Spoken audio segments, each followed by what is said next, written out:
አሰላሙ አለይኩም ወራህመቱላሂ ወበረካቱ። ውድና የተከበራችሁ የሶፊ ዩቲዩብ ቻናል ቤተሰቦች በሙሉ ሰላም ብያለሁ።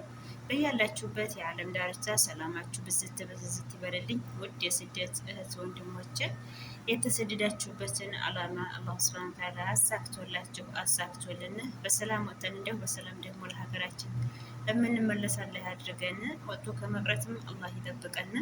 ሀገራችን ኢትዮጵያንም አላህ ሰላሟን ይመልስልን እንላለሁ። እንግዲህ ውድ ቤተሰቦቼ ቪዲዮ እንደተለመደው ላይክ እያደረጋችሁ ጀምሩት። ላይክ እንግዲህ አይከፈልበትም። ላይክ ኮመንት ላይክ ከላይኩ የሚበዛው ግን አንዳንድ ጊዜ ይገርመኛል። ግን እየሰማችሁ ኮመንት የምጽፉት ምን አለ ታዲያ ላይክ ብታደርጉት።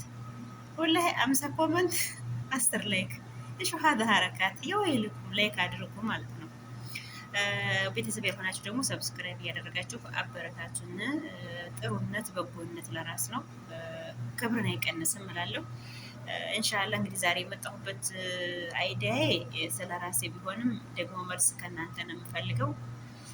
ሀሳብ አስተያየታችሁን በኮመንት እንድታስቀምጡልኝ እወዳለሁ ማለት ነው። የኔ ውድ እህት ወንድሞቼ ሽስሙ ስልኬ እኔ ተጠልፎብኛል ማለት ነው። ተጠልፏል። ከአሁንም በፊት አውርቼ ነበር። የኔ ኢሞ እና ዋትሳፑ ብቻ ሳይሆን ጄኔራል ጎግሉን ነው የተጠለፈው። መጀመሪያ ሌላ ስልክ ነበረኝ እና ያን ስልክ ተበላሸ። ልጆቹ እንደዚህ አይባድ የላቸው ነበር እንዲያሆኑ የኔን ስልክ ይጠቀሙን ነበር። ምግብ ሲበሉ ምናምን ስለሚያረቅሱብኝ እየከፈኩ ሰጣቸው ነበር። በዛ ምክንያት ሲበላሽ ስክሪኑ የሆነ ጭልም አለ። የዛን ሰዓት ግዙልኝ ብዬ ስልክ ስል ያው ጠለብ ታውቃላችሁ፣ እስረኛ ነን። ብር ኑሮን ግን የፈለግነውን ነገር በፈለግንበት ታይም አናገኝም። ለምነን ነው በራሳችን ብር የሚገዛልን ማለት ነው። ነፃነት የሌለን እህቶች ያለን እና ከዛ ላኩል ያህል ግዙልኝ ብዬ ያው በብዙ ቀን ብዙ ወራቶችን ተጨካቸኩኝ። መጨረሻ ላይ ገዝተው ብሩንም ብሰጥ ስጦታ ነው ሀዲያ ነው አሉ። ቢቀርብኝ ይሻል ነበር እዛ ሀዲያ ማለት ነው። አላኩል ያህል ገዝተው ያኔ እዛው ጎግሉን እዛው ሲጀመር ስልክ ቤት ነው ሲሙን አስገብተው ምናምን ጥልፍልፍ ሁሉንም ነገር በቃ እርብጥብጥ ቁጥርጥር ልበላችሁ በእኛ በሀገራችን ቋንቋ እንደዚህ አድርገው ነው ያመጡት ማለት ነው። የመጀመሪያው ስልኬ የዛን ሰዓት ትንሽ ይሰራ ነበር እና ያኔ ሀውለዋለች ወደ ሁሉም ወደ እዚህኛውም ስልክ ከሷም ስልክ ያኔ አዲስ በተገዛው ስልክ አንድ ጊዜ ስጀርም ማለት ነው። ፎቶግራፍ ምንድን ነው ብቻ የሆነ ኬክ ነው ምንድን በአዲሱ ፎቶግራፍ ሳነሳ በአዲሱ ጀዋል ካሮጌው ላይ አለሁኝ። እንዴት ብሎ ነው ፎቶ ነው ያነሳሁት? ካሜራ ነው እንዴሽ ወደዛ ይሄዳል። ዩቱብ እንኳን ቢሆን ይምኪን አንድ ስለሆነ ቻናሉ አካውንቱ ይምኪን ብዬ ጠረጥራለሁ። ግን ፎቶግራፍ ነው ያነሳሁት። ፎቶ ሳነሳ በአዲሱ ካሮጌውም አገኘዋለሁ። እሺ ይሄ ነገር በዚህ በአዲሱ ሳነሳ እዛኛውም አገኘዋለሁ።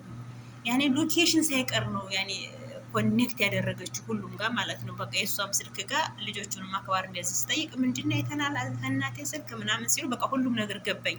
በግ ነበርኩኝ ፍየል ሆንኩ በኋላ ላይ ማለት ነው። አላኩል ያህል አስረዋለች። በወረቀት ጽፋ ሰጠችኝ። ከዘጋብሽ ይሄ እንትኑ ነው ምንድን ነው የሚባለው? የጎግሉ ምንድን ነው የሚባለው? አረገዙኝ። እሱን አላኩል ያህል ጽፋ ሰጠችኝ ቁጥሩን ማለት ነው። ከዘጋብሽ ይሄ ነው እንትኑ። ያ አላህ ብስሚላህ ጠፋኝ። ወላሂ እናንተ መልሱልኝ፣ እናንተ ጨርሱት ማለት ነው። ጽፋ ሰጠችኝና እንዴት ጽፋ ትሰጠኛለች? እዛው ከፍታ ነው ሁሉ ነገር ያመጣችው እያልኩ ስጠቀም አላኩል ያህል እንደሆኑ እንደምላችሁ ኢሞም ሳወራ ዋትሳፕም በቪዲዮ ስደዋወል ስክሪንሹት ስታደርገው ይታየኛል። የሆነ ጽሁፍ ይመጣልኛል። ስክሪን ስታደርገው ሲጀመር ይመጣል ከኔ ስልክ ጋር ማለት ነው። ዙም ታደርግናለች፣ ታሰፋዋለች፣ ምናምን ትችላለች። እሷ ያኔ ተቆጣጥራኛለች ሁሉንም ነገር። ከዛም ሁሉም ነገር አስጠላኛል። አኩል ያህል አሁን በቪዲዮም ሳወራ እኔ እንግዲህ የእሷን ፋሚሊ አላወራን፣ የማወራ ቤተሰቦችን፣ ዘመዶችን፣ ጓደኞችን ልጅና ባሌ ሌላ ማወራው የለኝ። አልሐምዱሊላህ። ግን ያስጠላችኋል እንደዚህ በቁጥጥር ስር ስትሆኑ ስታወሩ ተሰቀቃችሁ። ብቻ አፋችንም አያርፍም። አንዳንድ ጊዜ መጥፎ ሰው ጋር ስትኖሩ ስለ እሷም ስም ልታነሱ ትችላላችሁ፣ አያስችልም እና በዛ ምክንያት በጣም ትሰቀቃላችሁ። ስልክ ሲጠለፍ ማለት ነው። የሞነ ዋትሳፑ ሳይደንቀኝ በቃ እንዴት ካሜራውን በቃ እንዴት ትጠልፋለች? በጣም ተበሳጨሁኝ። በአሽሙር አንድ ጊዜ ሆነ በቃ ልጆቹ አድርሱላት ብዬ አወራሁ ስለዚህ ጉዳይ ማለት ነው። እና ለኩል ያህል ሁላ ወሬ ሆነ እያወራሁኝ ያለሁት ዩቱብን የከፈትኩት በዚህ ስልክ ነው። አሁን ሌላ ስልክ በጓደኞቼ ላስገዛ ፈልጌያለሁኝ እና ዩቱብን ወደዛኛው ስልክ ሸር ሳደርግ ጎግሉ ስለሆነ የተጠለፈው እዛኛውን ስልክ ጋር አብሮ ኮኔክሽን ይሆናል ወይ እንዴት ነው? በቃ ዩቱቤ ይበላሽብኛል ብዬ ፈራሁኝ። ያኔ ስልክ ብገዛ ማለት ነው። እና ምን ትሉኛላችሁ? እንዴትስ መፍታት ይቻላል የምትችሉ ካላችሁ ወላሂ በአላህ ንገሩኝ። ጎግሉ ከሆነ ያን ኢሞና ዋትሳፕ ይናገራሉ ብዙ ሶሻል ሚዲያ ላይ እንዳደርጋችሁ ፍቱት ምናምን ይላሉ። ግን እኔ አልሰድቅም፣ እኔ አይገባኝም። ይሄ ጎግሉ ነው። እንዴት ከሷ ስልክ ያኔ ያስተሳሰረችውን እንዴት አቮይድ ማድረግ እችላለሁ? በቃ ይሄ ነው ጥያቄ እና በኮመንት እንዲታሳውቁኝ የምታውቁ ካላችሁ። ወሬውም ጠፋብኝ ተደነጋገረኝ ማለት ነው። ውድ እህት ወንድሞቼ ለአላ ብዬ ወዳችኋለሁ። በያላችሁበት የዓለም ዳርቻ ሰላማችሁ ይብዛልኝ። በቀጣይ ቪዲዮ እስከምንገናኝ ድረስ በያላችሁበት ሰላማችሁ ብዝዝት ይበልልኝ። ወሰላሙ አሌይኩም ወረህመቱላሂ ወበረካቱ።